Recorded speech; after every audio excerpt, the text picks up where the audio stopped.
Blog Talk Radio.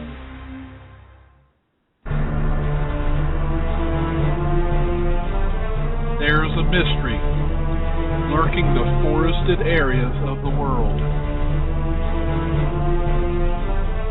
Many have seen something, but what is it? Are they seeing known animals? They claim they walk upright, like a human. There are so many eyewitnesses. Can they all be wrong? Is someone just playing a trick on people? Or is it possible a large bipedal being could exist in the forests of the world? You have a decision to make. Do you believe it exists? These are the topics we discuss on Sasquatch Watch Radio.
Alrighty, welcome everyone to another episode of Sasquatch Watch Radio. Today is May 21st, 2013. We're already almost halfway through the year. I don't know where it went. And let me get my great co-host on here with me, Creature Seeker. How are you doing today? I'm doing great, Billy, and yourself? I'm doing pretty good. I got some food in my stomach here in the last 30 minutes, so I'll be okay for the rest of the show. Oh, that's good. I'm working on that myself. Yeah, I understand that. Were you eating some M&M sundae or something? No, peanut butter cup sundae. Oh, peanut butter cup sundae. Okay. All right. Well, the breakfast of champions. Understand. I guess it's good to back it up to the ribeye. I guess it sits pretty lightly on top. I had a prime rib actually tonight. Oh, prime rib tonight. Okay, that'll work. As long as it was a good prime rib. Can't beat well, that. We want to welcome everyone to the show. We got a great guest on tonight. For all those who have spent some time up at Salt Fork State Park, I'm sure you've seen this fella. He's a well-known vendor that comes to the conferences there. He has some great jewelry, some great leather goods and things that he sells. Unfortunately, he didn't have a bracelet that would fit around my big fat wrist, so I was wanting me a nice leather wrist. But he's got to make them like double long so it'll fit around my wrist. So, but anyway, we want to welcome Mr. Walter Tippie to the show. How you doing, Walter? All right, how you doing? Hey, Walter. Doing just fine. How you doing, Bruce? I'm doing great, Walter. Awesome. Did you have a good time at Creature Weekend? Oh, yes. I loved it. It was awesome. We really appreciated you being there, and we loved having you as a vendor. Oh, yeah, I'll be there next year. Good. Maybe you can bring those keychains I was asking for. Right. I'll see. I'll do my best. Well, sometimes just being in the right place at the right time makes all the difference in the world. And luckily, you were at Salt Fork that weekend when you had your sighting. So, I think everyone's really excited to hear about your sighting account. So, why don't we start out with that? Okay. Well, we were at the convention, and we were just starting to wrap everything up. It was like 9:45, 10 o'clock, and this fisherman come in, and he was talking to Abe Del Rio and Eric Altman, and I started listening in, and the guy said, I thought you guys were just a bunch of kooks out here and stuff, and he said, but I got something to show you, and he pulled out his camera, or his cell phone, and he had pictures of, it looked just like Bigfoot going up the side of a hill. And we were all like stunned at it. And I tried to get everybody, to go out that night. And then they all decided, well, we'll just all meet out tomorrow morning at the parking lot or where you check in at. So then we can go out, early in the morning at 6 o'clock. And I said, okay. So I guess after I left, they all changed their mind and decided to go back out that night. But I guess they didn't find anything. So I went down at 5 o'clock because I didn't want to miss anything. And about 5:30, I said, well, I'll just get out and start walking, and maybe they'll catch up to me.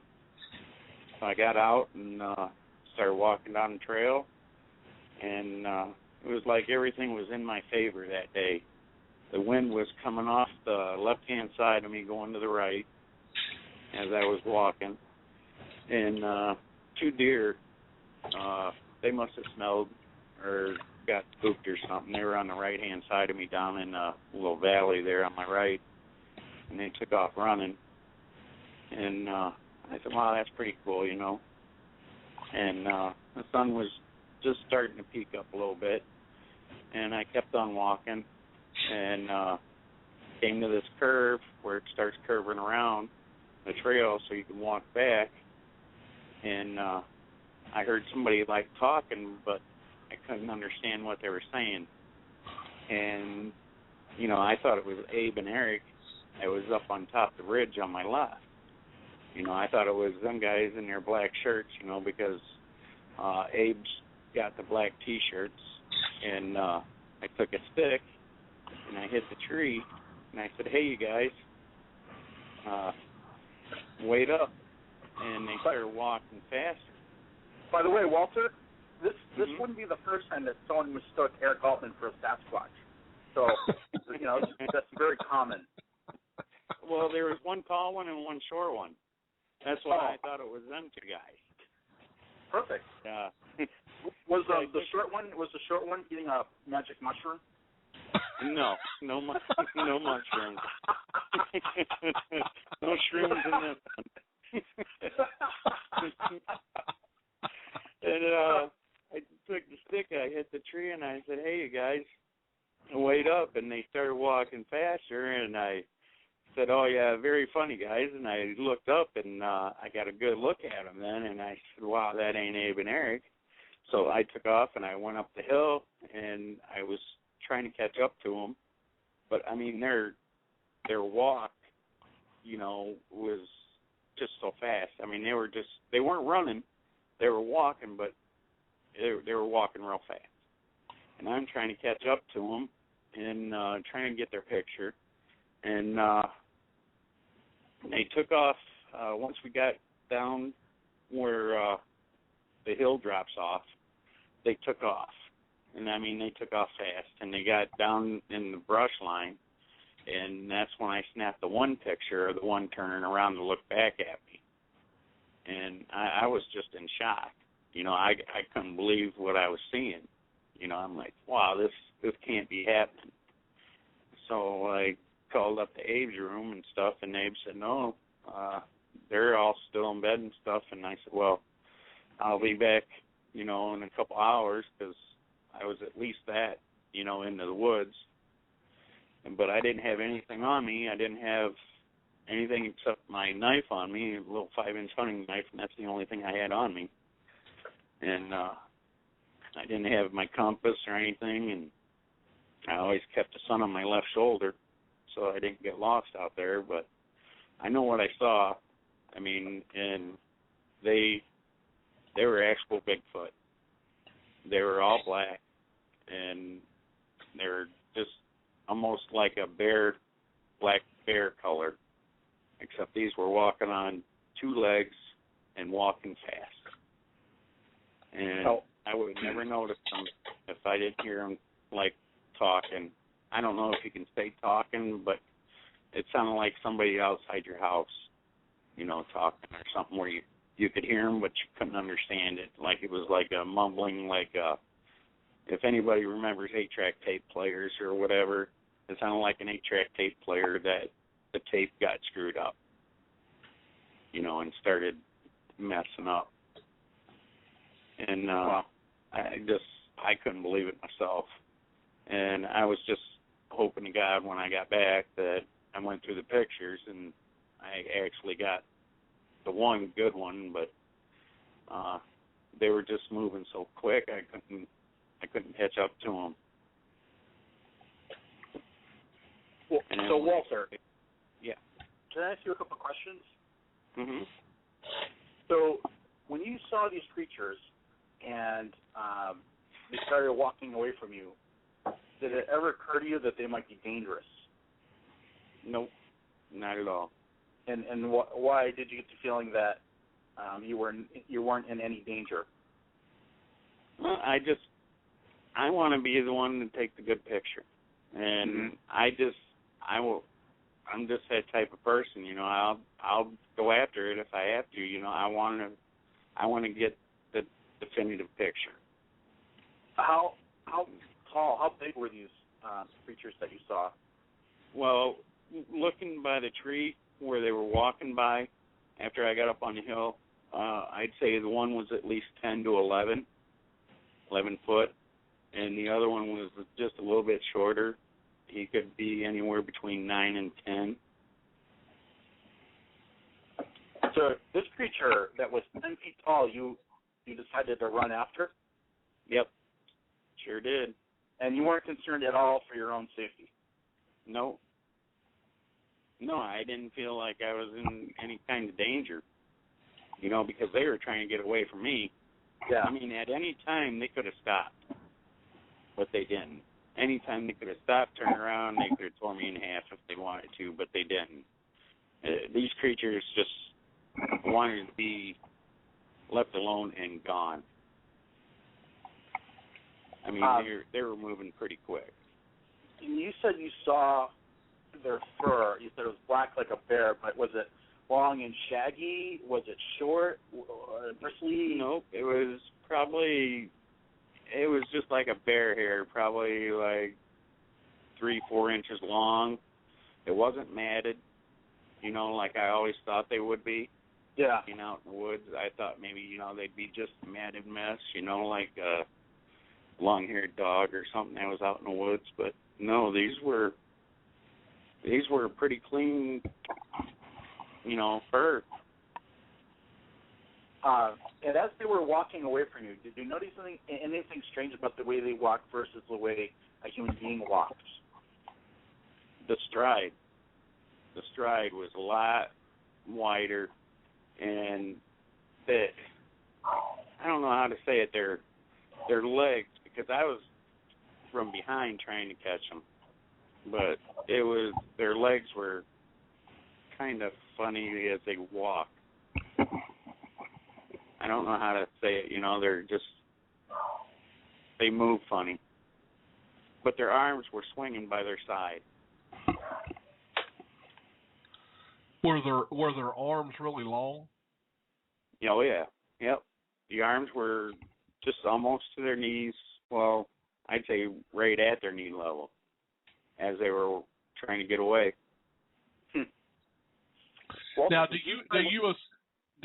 you assume, Walter, that when they walked away from you pretty briskly and went down in the tree line or whatever, do you feel that they kind of hung out there? Did you think they stayed and kind of kept an eye on you, or do you think they went, you know, just kept going?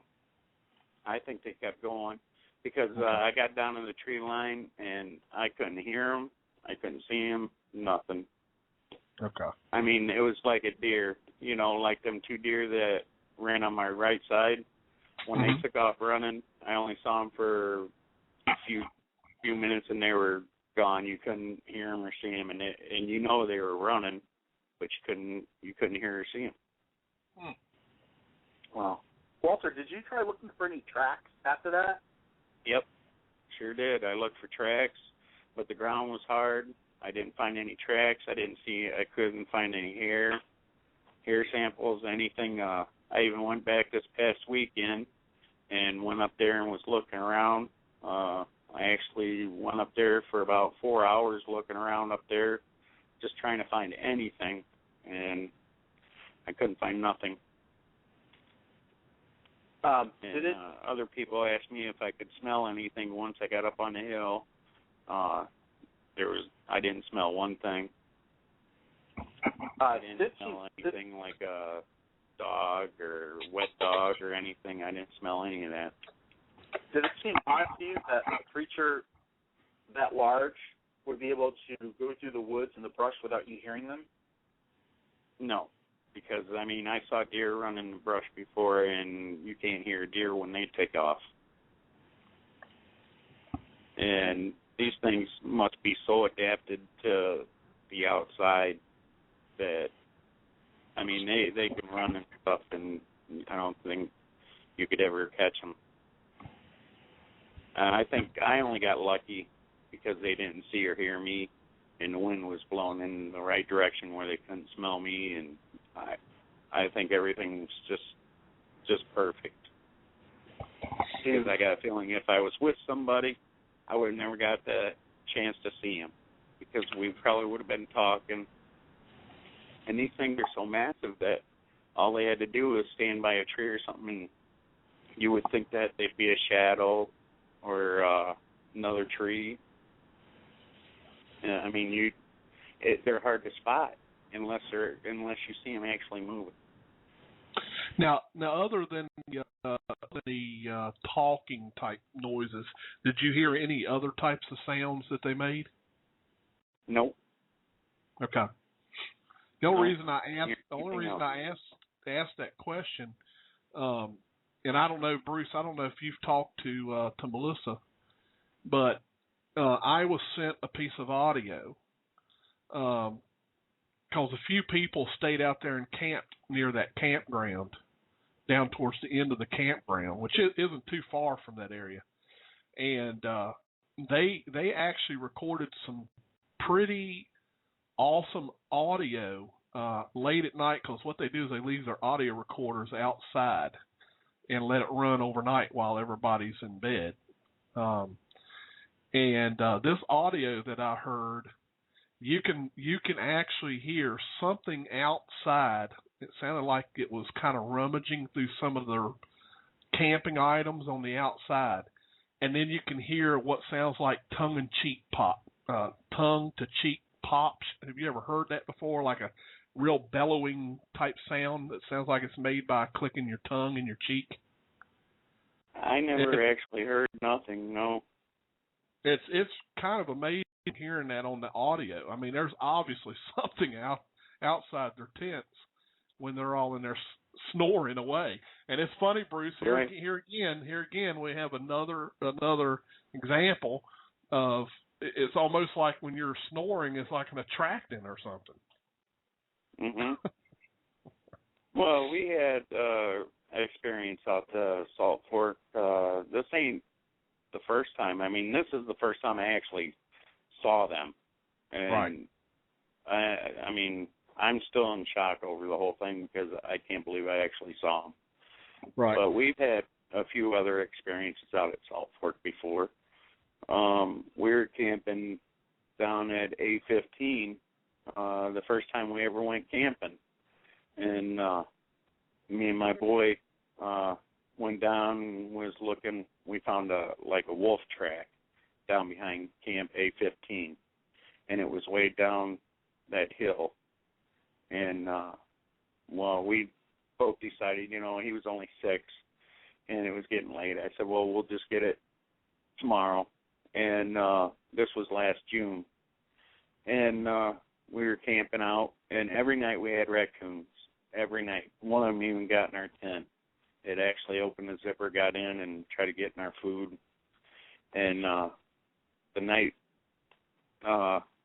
before we found the print, we didn't have any raccoons. We didn't have any noises, nothing. It was just you could hear a pin drop outside. Wow. And I always take the TV for the kids so they can sleep better at night. So we had the TV on, and I don't know if that attracted a Bigfoot or what, but the next morning, me and my son went down to cast that print, that we thought was a wolf print. And we got halfway down the hill, and he said, well, I'm going to stay here, Dad. And I said, that's fine. I'll go down and cast it, and then because it takes a while or whatever to set up. So I started going down the hill, so he was halfway down, and he yelled to me and said, Dad, I found another print. So I came back up, and lo and behold, it was an actual footprint. This thing was huge. So I yelled up at the check, yelled at my wife and my daughter, and they come down, and my daughter found the other print of the other foot. And we casted the one print, but I didn't have enough plaster to cast the other one. And that was my first time ever doing a cast. And I tried to get it out. I cut all around it with my knife, and when I was prying it up, it broke in half. And everybody, my wife and daughter and everybody said, well, just keep the toes, Dad, and I said, all right. And I never knew about the Bigfoot community. I just never even thought of going online and looking. And after we got home, my wife, we had it lay around for a little while. My wife said, what are we going to do with this print? I said, I don't know, maybe we'll just send it off to that guy from Finding Bigfoot. So we went online and found Cliff Bregman's site, and I emailed him and told him what we had, and he said, go ahead and send it to him. And we sent it to him, and then he actually gave us a call and told us thank you very much, and told us that, it looks just like a footprint from out in California, and we're just in total shock, that we found out that it was real, because we're like, no, it can't be, and because there was nobody else camping with us in that campground. There was a guy with two little kids way at the end of on A, and then there was an older couple watching the Olympics in their $300,000 RV next to us. So we knew it couldn't have been any of them. And after we got that, that's what got me really interested in finding to see what made that print. So then, here's something pretty interesting, Walter and Billy. Melissa's recording was recorded like 2 or 3 campsites from where Walter's campsite was. Right. So, pretty amazing. Oh yeah. Hey Bruce, we've got one person on the line that's got their little hand up. You want me to go ahead and grab that caller and see if they have a question for? Yeah, sure. For Walter. All right, caller from the 814 area code. You're on the air. Hello, good evening. It's Carrie. How are you? Hey, Carrie. Hey, Carrie. Carrie. Hey. I just had a comment about I had an experience when I made my first mountain pie out in the woods. I had a blueberry mountain pie, and I accidentally spilled some blueberries behind the tent, and I didn't think anything of it because I wasn't a big camper, yet. And then that night we went to bed, and Dave and I were sleeping on our air mattress, and we heard scraping right up by my scalp where my head was, and heavy breathing and big scrapes and like that. And I'm like, it wasn't Dave? It was not Dave. And I was like, what is that? And he's like, I don't know, what's back there? And I'm like, oh, my gosh, I dumped some blueberry stuff on the ground. Dave's like, oh, you should have cleaned that up. There's probably a bear out there. Sounds like a bear. And I'm like, go get it. Go do something. He's like, I'm not going out there. Are you crazy? Where were you camping at? We were in Clear Creek State Park in Pennsylvania. Yeah, it's up in Cook's Forest. But, yeah, there had to have been, whatever it was really big, and it was in the middle of the night, and everybody was sleeping. And I just felt something really warm through the tent, breathing on my head, and that was, too close for comfort. But, well, Terry, if that bear ate your cooking, the deep breaths you heard were probably the bear losing its life. Probably. See, I couldn't even make a mountain pie right then, you know? It was my first one, too. It's been rough from the start. But that was a pretty neat story. I just wanted to share that with you guys. Well, you're pretty consistent. That's pretty neat. All right, Thank so Terry, you. Did you have a question for Walter, or did you just want to talk about your baking experiences? I just thought it was really neat. I thought I had a connection with Walter as far as being out there camping and having, you said about the snoring and things, being attracted to the noises and things, and that just reminded me of that, and I thought that was really, it just makes you realize there's so much out there with you. Who knows what will come around at night. Exactly. So, well, all Terry, right. Terry, it sounds like you're really reaching there. I mean, what's that have to do with Walter's sighting? I think it's a neat sighting. I just wanted to call in and tell you about my thing, and that's all. Carrie, don't let him give you a hard time. Billy, it's always about Carrie. It's always about Carrie. We have a guest on the show talking about his experience, and then Carrie's calling in to talk about her blueberries that didn't make it. Yeah, but what if that was a Bigfoot behind me? I don't know. Dave didn't go out. He wasn't brave enough. Well, if there was a Bigfoot behind you, I feel sorry for him. He probably needed to have a stomach pump. We weren't even, you're probably right. We weren't even into Bigfoot at the time. Our kids were just babies, so we weren't into that yet. But I just thought that was, I'm sorry. Walter, the floor is yours. I'm going. Goodbye, Bruce. I won't call you again.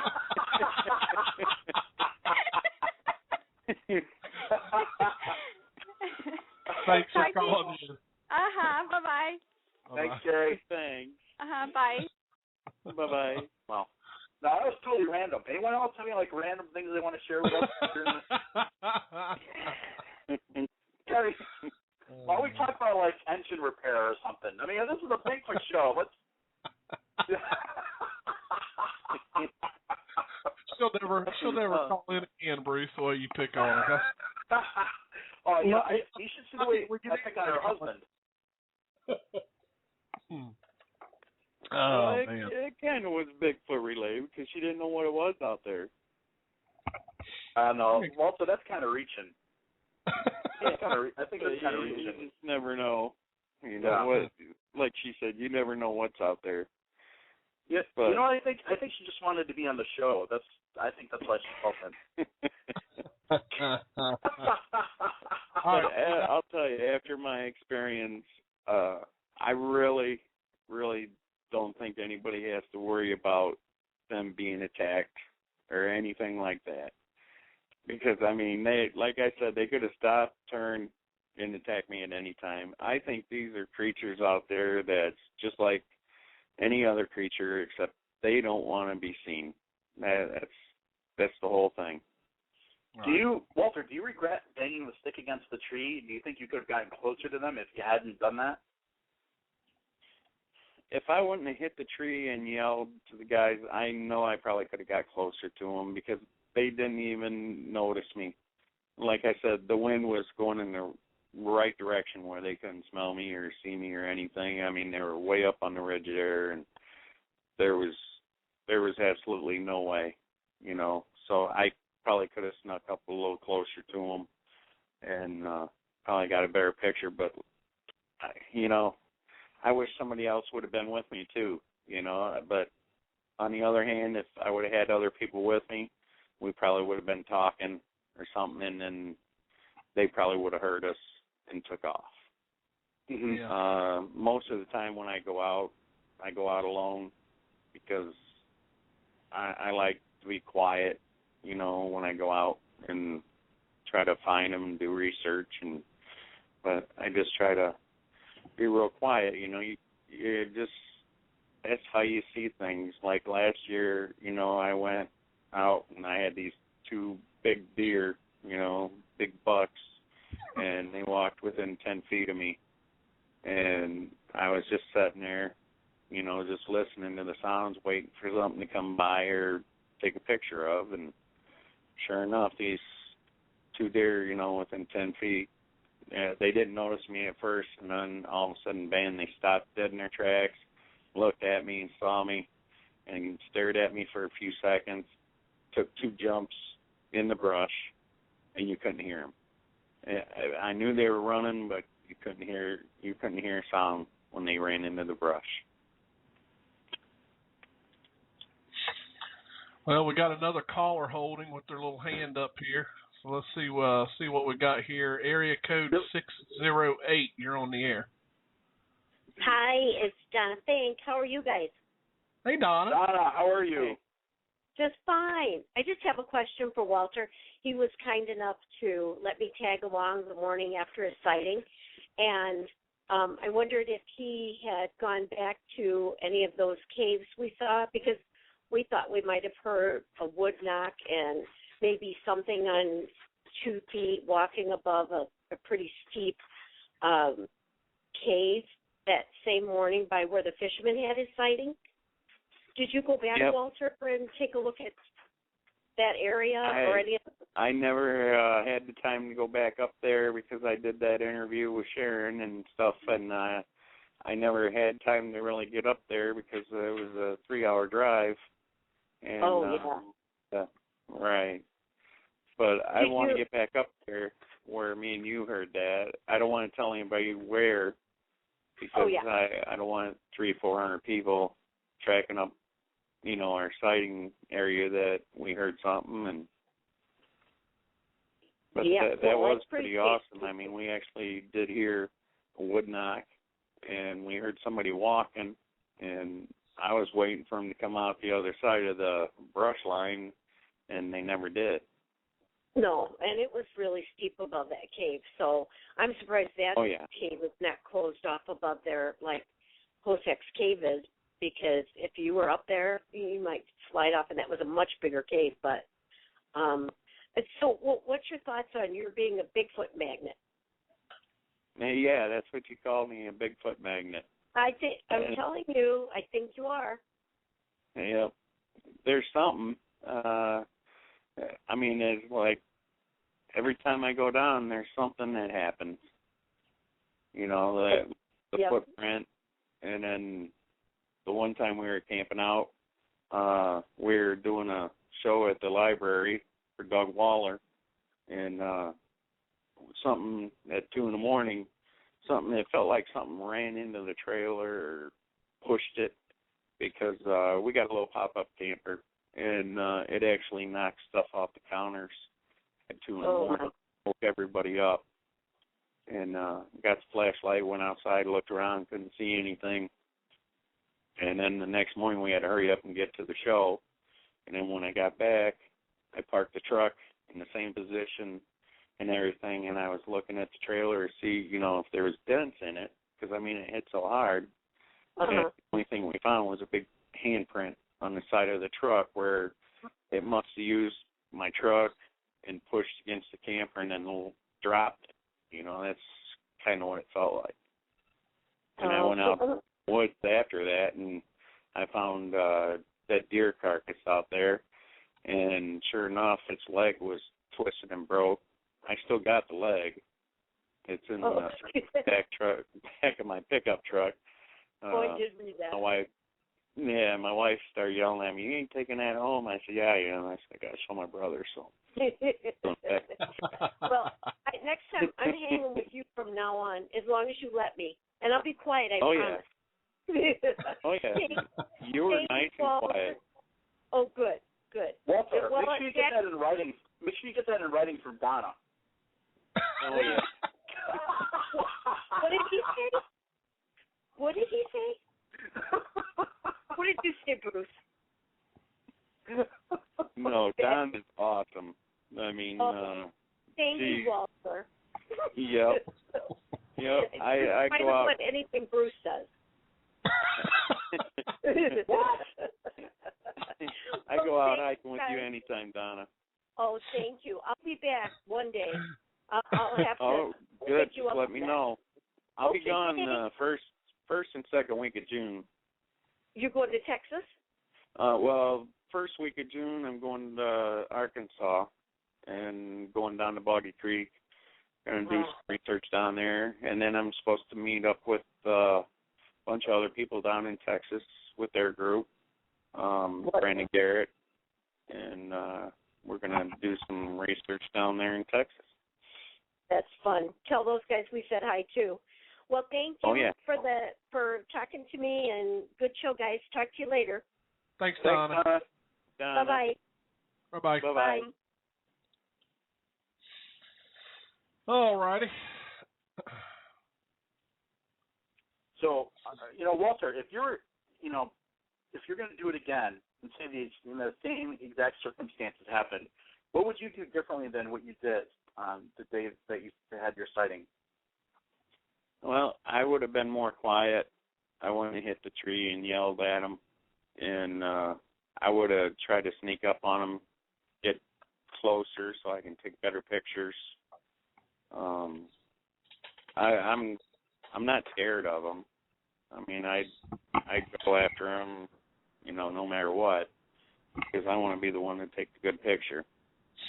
That'd probably be the only thing I would have done different, and I would have just been more quiet and try to get closer to him. Now that you've seen this creature, why do you want to have another sighting? This is a question that people ask a lot. For people who had their sighting accounts. What is it that?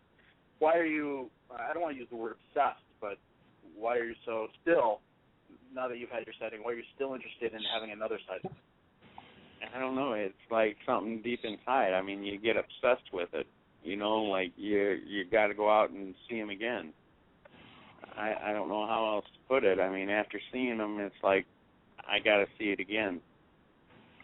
I wish I could be in that same predicament every day. I'd love to be in that same predicament every day. And Walter, did you? Some people report during their sightings that they felt like nausea or dizziness, or they felt, mentally, anguished in some way. But did you have any of that? I mean, did you feel ill or anything like that? No. I think I was more excited than anything. Mm-hmm. I didn't feel sick or anything. I was at awe. I just was kind of like in shock, kind of knowing what I'm looking at. It was like, wow, this is actually, a real Bigfoot. And you're absolutely sure, Walter, that what you saw couldn't have been a human being or someone hoaxing you in a suit. You're absolutely sure. Absolutely sure. Unless they got some stilts and can run in that stuff that I was going through, there ain't no way. I mean, I thought there was a path up on that ridge. When I got up there and I noticed that there was no path. It was just pricker bushes and a lot of thickets. I mean, it was just, there was no path. And there ain't no way that somebody was going to be up there. Well, I think it was right around 5:45, I think, or 6:30. I can't remember. I got it. It's on my camera at the time stamped on it. But there was nobody else. Even when I got out of the woods and got back to my car, the rangers and everybody else still wasn't at camp, the camp check-in yet. There was no cars parked there, nobody around. I guarantee that it wasn't human because I saw them. I mean, there ain't no way possible. Somebody could have faked this. There ain't no way. Now, did you tell anybody when you come out, or is it something that you kind of kept to yourself for a little while? Well, when I got back to the lodge, I went down and had breakfast. I saw Abe down there, so me and my son went down to have breakfast, and I was telling Abe all about it. And then I had the camera with me, and I said, I'm hoping that I got a picture of it. And we started going through the pictures, and I found that one. I said, oh, my God, here it is. This is the picture, And I showed Abe, and Abe took my camera, and he must be some kind of technician or something because I don't know anything about the camera. I mean, he blew it up and said that it gave him chills and everything, because you could see it. I mean, you could see, like, the Bigfoot, his left arm was in front of his chest as he turned when I took his picture. And when he turned, it was just like in the Patterson film, I mean, it was weird because when he turned, it was like his whole half his torso. Like, he couldn't just turn his neck. He had to turn half his body to look back at me. Now, do you have that photo up anywhere for people to see? Yep. It's on my site, and I think Abe has it on his site, too. Okay. Like on your Facebook. Okay. Yep. Do you have the URL for that, Walter, your site? Do what? Do you have the address, the URL for your site? Mine's just Walter Tippie. Yeah, he's talking about his Facebook page.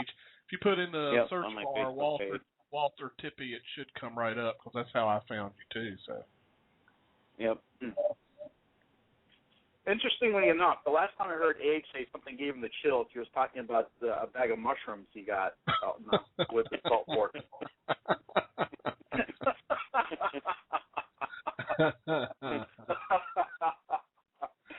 Poor Abe. Is he on there yet, or?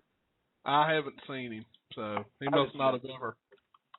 He must have never got on yet, but yeah, I'm looking at your Facebook right now. I'm gonna see if I can find your your photo. Yep. I don't know how long ago it was you took the picture. Let's see here. Let's find the. Walter, have you told anyone about your sighting that didn't believe you?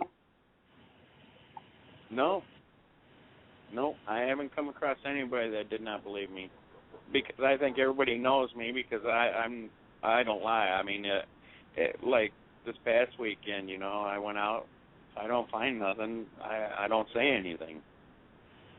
I posted a bunch of pictures up and stuff, and somebody said, well, that's just tree damage, from the wind. And I said, I didn't take a picture of the tree bends and stuff. I took a picture of the top of the ridge where I saw them. It wasn't taking pictures of trees that fell over or whatever. And I'm not lying, so I mean they can believe me or not, but I know what I saw, and I know what it was, and it was an actual two Bigfoots. And a lot of people ask me, what did it sound like when they talked, and I keep telling them it's hard to describe. It sounded like somebody outside your house talking where you couldn't understand them, or like an 8-track tape or whatever that got messed up, and, it was just, you couldn't understand it, but you knew that they were talking. Something up on the ridge was talking. So, Walter, do you think these creatures were actually communicating with each other versus making random sounds? I know you probably can't answer that, but Did you get the sense that it was an actual language, or did you get the sense they were just kind of making sounds at each other? I actually think they were I think they were communicating because they were both, I mean, when one was mumbling or whatever you call it, I don't know how you say it, but then it would stop and then the other one would. I mean, it was like us talking right now, I mean, one would talk, the other one would stop.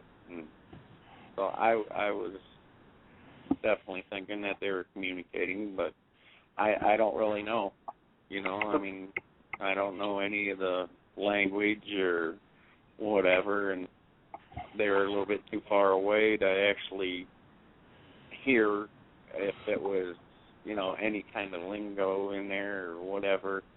But so, Walter, you're saying that when one talked, the other listened, and then when the other talked, the first one listened, so they didn't talk over each other? Right. Yeah. That's why I'm thinking they were communicating with each other. And they obviously weren't a married couple. Not that I know of. I didn't see any rings. Yeah. Yeah. Oh, man. All right, we have the... if they were married, only one would be talking, the other one would have its head down.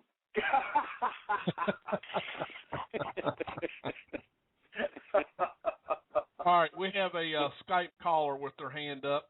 Skype caller, you're on the air. I got your magic bag of mushrooms right here. You chair breaking, pie stealing. No. No. Actually, I do have a question. I can't get in the chat room, but I'm definitely listening and showing my support here for Walter. Did have a question for you, Walter. You said the wind was blowing in your direction. I was wondering if you smelt them or if the wind was carrying their scent or any scent at all, possibly from them in your direction while it was blowing in your direction. No, I didn't smell anything, Abe. I didn't. Even after I got up on the ridge, I couldn't smell anything. But the wind, it was a little bit windy, so, I mean, the wind, they were up on the ridge, and when the wind was blowing, it could have been blowing way above me. I would have never smelled it. But when I got up on the ridge, I didn't smell anything when I got up there. Having the point of view that you had, being lower than them and them higher than you, and them up on that ridge, when they turned and walked away, did you see any type of muscle flexation or their feet when they picked them up? I saw when I first saw them, they were walking fast, and they were like swinging their arms back and forth, just, going back and forth when they were walking. And then when I got up on the ridge and got behind them, it's hard to explain on how they looked from behind the way they were walking. It was like, I don't know, they were kind of like squatting and walking at the same time, maybe. I don't know how to explain it. So you would say I was pretty close. I mean, I got up there and I was trying like heck to try to get their picture and trying to get them in focus and everything, and they kept walking as fast as I could try to catch up. And once I got to the hill where it went down, when I got to that point, they were already in the brush looking back at me. And you're sure the little one didn't have an Indiana Jones hat on? I'm positive. No Indiana Jones hat. No. Those heights that he described is way, way too tall. Yeah. Okay. Well, that's all I had, and great hearing the whole detail about the story again, you guys. I'm going to just put myself back on mute. Great show as always, Billy. And Creature Seeker, I got some shrooms for you, buddy. I'm sure you do, Abe. I'm sure you do. You can marinate them for your steak. I wish you guys would have been there, Abe. Oh, yeah, so do I, buddy. I'm also a quiet guy when I'm out in the woods unless I see something. So, yeah. All right. Well, you guys take care. Squatch on. All right. All right, you too. Yeah. One reason Abe is quiet when he's in the woods is because he's sleeping. Yeah, now that he hung up. Oh, is he gone? No. Yeah, he's muted. Well, was one of the vendors at Creature Weekend, and we, appreciate him also being a vendor there, and we appreciate all the people who came out for Creature Weekend, and I had a great time, and definitely hope to see you guys again next year. Oh, yeah. We have a question in the chat room, Billy. Oh, didn't see it. Where was it at? I didn't even see it.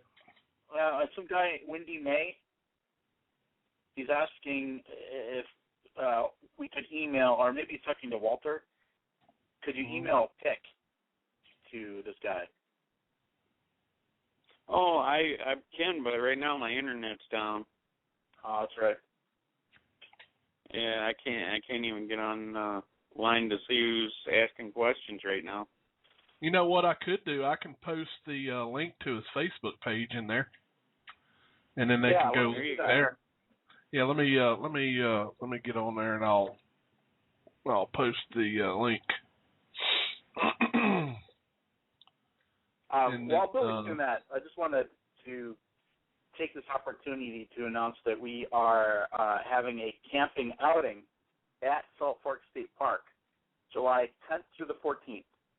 So if anyone's interested in joining us, it's just going to be, it's a primitive camping area, and a bunch of us are going out there, pitching our tents, and it'll just be, several days of probably a lot of eating, a lot of sharing our sighting accounts, and there may be one or two nights that we actually go out on an expedition. So we're going to have if people are interested, we'd appreciate an RSVP, and you can RSVP Newman at creatureweekend.com, and just give it a count of how many people are coming. It's the cost is going to be $5 per person per night. So if you go all 4 nights, it's $20 per person, which is really cheap. And then of course you bring your food and your tent and everything you need. And those are the fees that the park charges. And so we have to pay the park for camping at their grounds. But it's going to be a good group that is getting together there. So if people had a lot of fun at Creature Weekend, this is just another opportunity. A lot of the volunteers from Creature Weekend are going to be at that event, and it's probably going to be a good time. I hope to see you there, Walter. And this is July 10th? That's the 10th through the 14th. Now, you can come, you can come for all 4 days, or if you can just make it for the weekend, you can just show up on Friday and Saturday. It's totally up to you, but there's going to be people there for, from Wednesday to Sunday. So we just need to get a head count of who's thinking of coming so that we reserve enough space for you guys. Well, I should be home in July. Okay, great. So yeah, go ahead. You can mark me down. Alrighty. You bringing the family in tow, Walter, or are you going solo? Oh yeah, they go wherever I go. What does your family think about your sighting? Do they want to have a sighting with you, or are they just hearing about it from you? Oh, they want to see it too. I mean, they're really, my kids are into watching Finding Bigfoot and stuff. They just love that show, and my son, he's really into Bigfoot and everything, and my daughter and my wife, they just like to camp in the park, and they like going on hikes and stuff like that. And I know we had one experience down there near the cave. It had a loud noise up on top of the ridge, and it sounded like trees breaking, and my kids got scared and started crying, so we had to take them back to the campground. So I think if they hear something, they get really scared. They must have seen a shadow in the woods harvesting mushrooms or something. Yeah.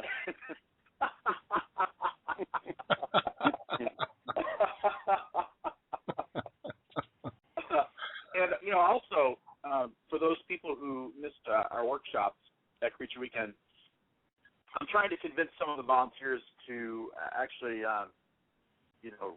do a rehash of those workshops. So we're going to go over, the track casting and Billy would probably have his electronic equipment. So, you know, we want it to be educational as well as fun. So, you know, we plan on having those activities as well. Oh, that'd be fun. Yeah, it'll be a good time. Yeah. Yeah, it sounds like it'd be a great time. Now, when's the next time you think, Walter?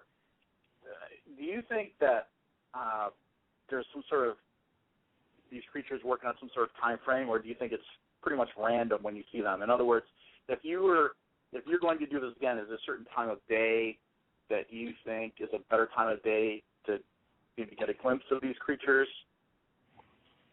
Well, personally, just about every time that something happened, it's always between, you know, late at night, like 2 o'clock, to real early in the morning. You know, I'm just still in shock over seeing them, especially, you know, that early, you know. So I'd say anywhere between 2 and 7 would probably be the best time, I would think. I mean, you might get lucky and go out there and catch a glimpse of them during the day, but they look almost like shadows. You know, I would have never even noticed them if I didn't hear them.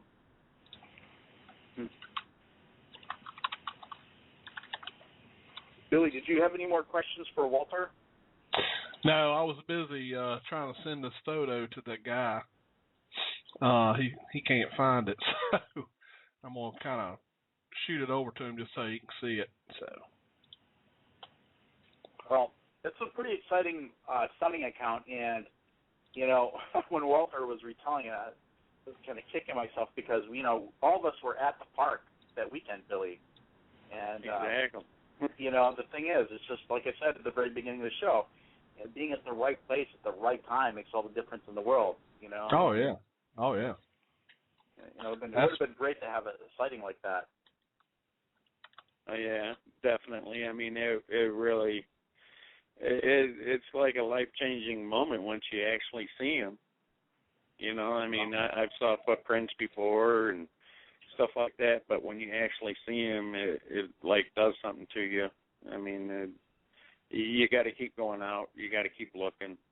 You know, it just. I wouldn't make that trip all these times to go down there and keep looking, you know, if I would have never saw them. Would you say that you're obsessed now, Walter? Yes. You know, that's sort of a typical reaction I get when I interview witnesses who've had an actual sighting account. There always seems to be, you know, that urge to see it again and again. And I think part of it is that they just want to know that they're not, their mind isn't playing tricks on them. Right. So it's kind of, you know, it's kind of interesting. I really wish I had been able to have a sighting account that weekend. So, yeah. I think that would have been great, but, you know, it's great. Well, another thing I was going to ask you, we only have a couple minutes left, but would you bring a different type of camera with you next time? Would I what? Would you bring a different type of camera? Probably. I'd like to get a better one that I can get a better picture. I mean, ours is 16 megapixel, but we didn't pay that much for it. We got it at Walmart. If I would have had something with a real good zoom lens or something, I probably could have got a lot better pictures than what I did. I'd love to get a thermal imager camera, but there ain't no way. They're just out of price range. They're just way too much. Yeah.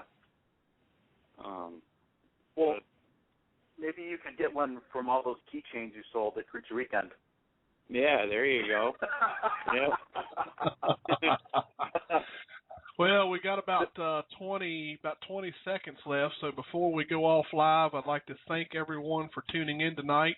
Thanks everyone in the chat room for keeping it lively in there, and look forward to having everyone back next Tuesday night at 9 p.m. Eastern. Thanks so much for listening.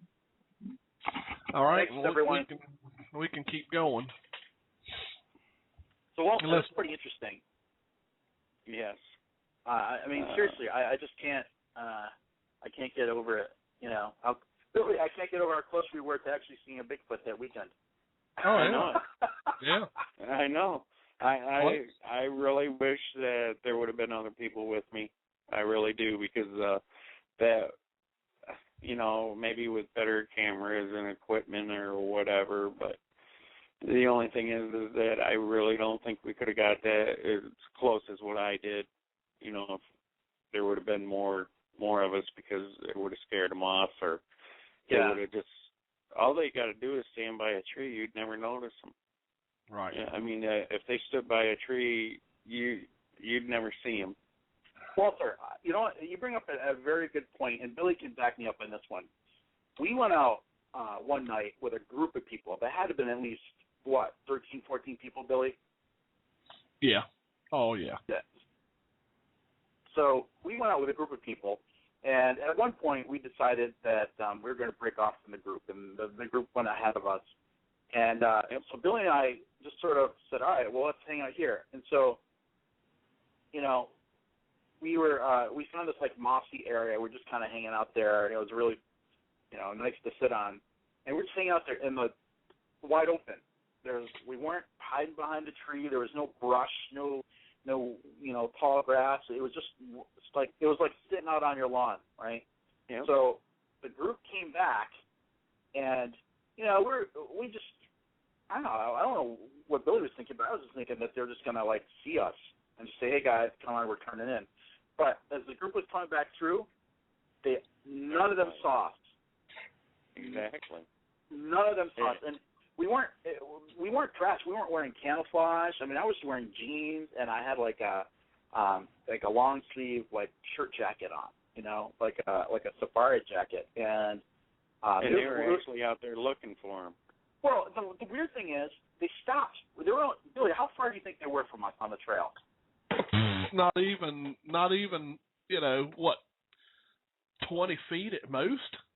Yeah, 20 feet. And they stopped to take pictures. I'm pretty sure that we were probably in one of the pictures. They just started flashing, taking pictures of the darkness.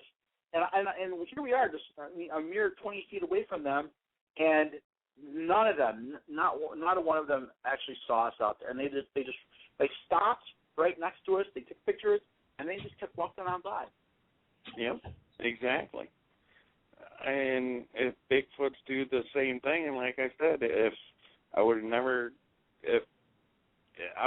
saw them if I wouldn't have heard them, and if they would have been quiet and just stopped, or they could have even kept walking, I would have never even saw them. The only thing that made me look up was them talking. But when I saw them, I'm like, no wonder nobody can actually see them, because all they got to do is stand next to a tree, and you're going to think that it's a tree or a shadow from a tree, anything, you know. Right. And they blend in so good. And they were as black as a bear. I always thought they were going to be brown. I really did. I thought I was going to actually see, you know, I was looking for brown Bigfoots, you know. Yeah. I figured that, to me, I always thought brown was up here so they could blend in better around the trees and the foliage and everything. And then down south, you know, like Boggy Creek and stuff, I figured they'd be black. And then down in the swamps, I figured they'd be black, but I guess they're a reddish color, which is kind of strange, but maybe because, you know, some of the palm trees and everything down there in the swamp area is sort of that red color. Wow. But, yeah, I mean, you could be standing in there. Well, when I went out there this past weekend, I was up on the ridge, and I was walking back down the hill, and there was a jogger. Went right by, never saw me, no, nothing, never even saw me or anything. And I came down the hill, and he must have turned around before he went all the way around. He turned around and started jogging back, and he never even saw me the second time. Huh. You know, the only time he saw me is when I came out and was sitting on the path waiting for Sharon Lee and that's when he said, "Hey, how you doing?" I mean, that's just the way it is. I mean, I really don't think, I'm not going to denounce people, saying they're, from a different world, or they walk through wormholes, or they cloak themselves, and, that's their beliefs. But what I believe is that it's an animal, and I don't know if this Melba Ketchum has actually got the DNA to check to see if it's human, but what I saw was actually walking just like a, bipedal. So, I'd still say they're an animal. I mean, the way it looked like an animal to me. It wasn't something from outer space. It wasn't cloaking itself. And well, they actually have done the DNA study, and Melba has her study available for sale on our website. So for like $30 or something like that, you can purchase it and download it. And I've not read the study myself. I only know from talking to Dave Pilates, who was one of the speakers at Creature Weekend, that an analysis of the DNA does indicate that these creatures are part human, and supposedly they can tell from the DNA that not only is there human DNA in there, but that the DNA was from like a human female. Is that right, Billy? Yeah, a human female, but they can't figure out what the male side is. Yeah. Yeah. Yeah, because it's just, and I mean, if it was something from outer space or something that cloaks, I mean, how'd she get the DNA and stuff, I mean, I don't know. It's just other people's beliefs, but I don't want to denounce them, and say they're all crazy or whatever, because that's what they believe in. And, I look at everybody's pictures, because I want to see if they caught something, and I can actually see why it's hard to take their picture. Right. Because they're moving so fast, and, I mean, you're trying to get them in focus, you're trying everything you can to get the picture, and and by the time you get ready, they're already, 30 feet in front of you, and you're trying again and trying to catch them, and it's just so hard to take their picture. Yeah. Yeah. The only reason why I think Patterson got his picture was because that one was walking out in the open, and it knew it was caught, and that it would have to run to the tree line, which it was walking pretty fast. But that's the only reason why they got their footage. I mean, even though it was shaky, I can see why it was shaky, because they were trying to get off the horse and trying to steady it. It was an old camera, but I grew up in the 60s and 70s, but I would have never thought, I just thought it was kind of a myth or whatever, I always thought it'd be cool if there was such a thing, but when I actually saw them, I'm like, these are real, and these are real animals. These are just like bear or deer or anything else out in the woods, except nobody's actually shot and killed one or whatever. But, yeah, I mean, it just makes you something inside that makes you want to keep looking, Yep. It wants to find more evidence. Right. Well, I guess we have exhausted the night. I think Walter's starting to sound kind of tired. Oh, I'm fine. I'm fine. I'm just glad that I got to meet people like you guys and stuff, because if I would have seen this before I even knew about Bigfoot groups and stuff, I would have never told anybody. Right. I wouldn't have known who to tell. Yeah, it's a lot of people, when they first see something like this or whatever, they don't. I mean, how often do you think people actually look at? Well, I'll give you an example. Back in 2005, when I started the group, I didn't have any idea that there were actual research groups out here looking for Bigfoot. I would have never thought that. Right. You know, and it was my two sons that showed me. They're like, "Look, Dad, look, there's forums everywhere on the subject," and and I started looking at them. I was like, "Wow, this is crazy," Yeah. Yep. Well, Billy, I thought the same thing. I knew that there were groups out there, Billy, but even when I discovered that there were other groups out there, I was really reluctant to really become involved because I thought, oh, these guys are obviously crackpots. And right. It wasn't until years later that I discovered I was actually correct. Well, yeah. That you were correct.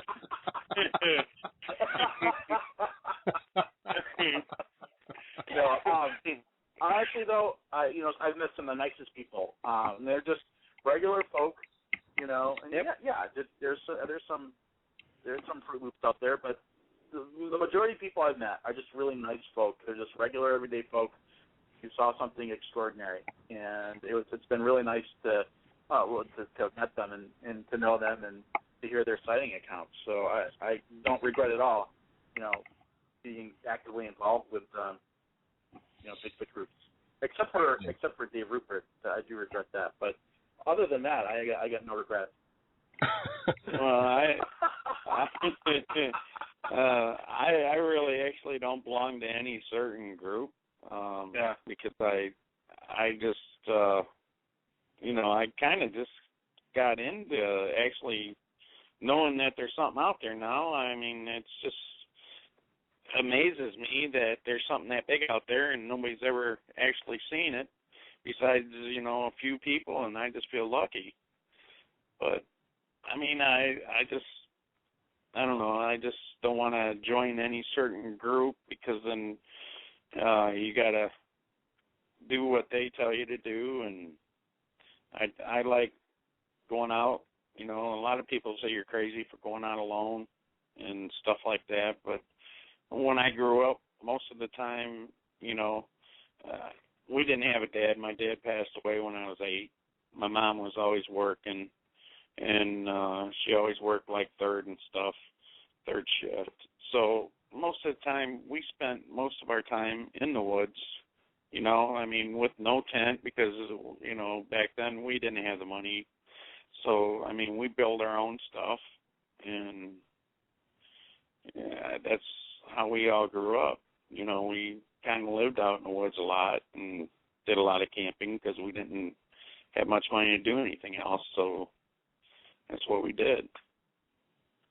And, I'm not scared to go out in the woods by myself or anything, Well, Walter, here's the thing. I'm sure that you're not scared to go out in the woods, but as a general rule, and I've broken this rule plenty of times. I felt just like you. I grew up out in the woods. I grew up out in the boondocks, and I was always out in the woods as a child. Never thought anything about it. No one ever said, "Oh, don't go out in the woods alone." And that's what we had. We didn't live near town. We'd go in the woods and we camp and do all that stuff. But as I got older, I realized that it's just generally a good idea to have someone out there in case you get hurt, you're incapacitated, someone can go get help for you. It's just a good idea to at least be out there with another person. And one of the things I actually advocate, if you ever go to these workshops, like the Creature Weekend workshop, where Dave Rupert was talking about sort of safety and being comfortable in the woods, always recommend that that someone else at least know where you're at in case Oh yeah, I always let my wife know. I always got my cell phone with me, no matter what. It's always on my hip, and but yeah, I don't know. I still go out alone. When I take my backpack, I got everything in it. Usually when I go out alone, I always carry my gun with me just in case. But when I had my Bigfoot sighting, I didn't have it with me, because Abe and them were supposed to meet me down there, so I figured, well, I don't need a gun or anything to go with me. I just took my little hunting knife I had with me, and that was it. But, it just, I never thought twice, I'd do it all over again. I'd still chase them again if I saw them. Yeah, I'd still try to get a good picture of them. But, yeah, I mean, I can see your point going out in the woods by yourself and stuff, but I don't know. I don't know how to put it, but I know I can take care of myself out in the woods. And if something happens, I always got something to rely on. I carry enough in my backpack where if something happens, I could probably survive out there a week without no problem. Well, let's all remember what Dave Politi said. No one has ever come up missing when they had a firearm and a GPS locator. Exactly. Yep. Well, I always carry the good old compass. That's what I carry. Walter, where's your GPS locator? The what? Where's your GPS locator, Walter? I don't have a GPS. Well, then you might be in the category of missing people. No, no, I know how to read a compass, so that's what I use. I use my compass. All right. Well, Walter, I always worry about you because, you're a vendor at Creature Weekend, and we don't want to lose our vendors. Oh, no, you ain't going to lose me.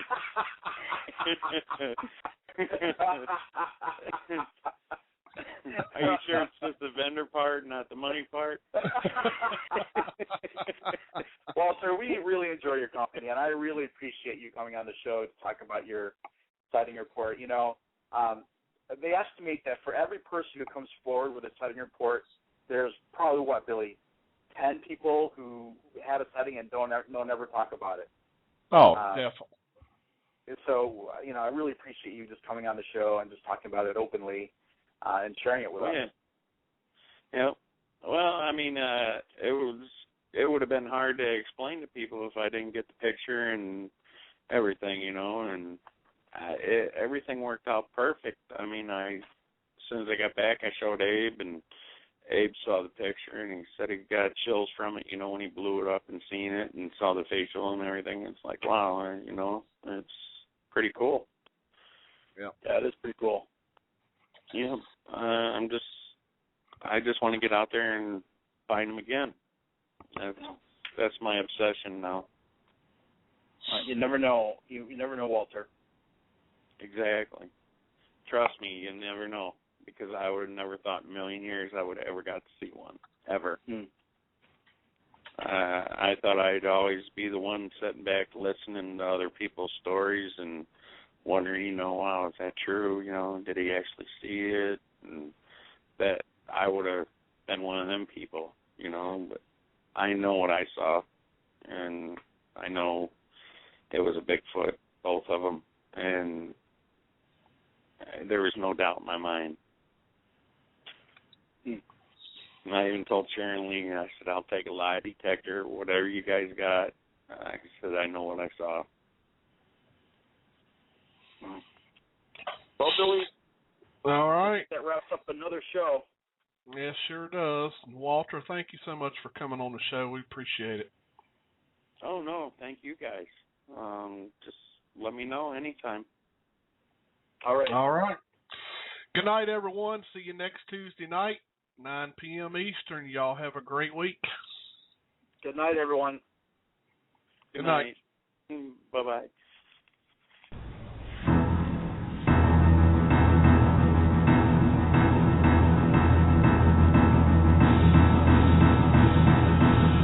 You're listening to Sasquatch Watch Radio on the Blog Talk Radio Network.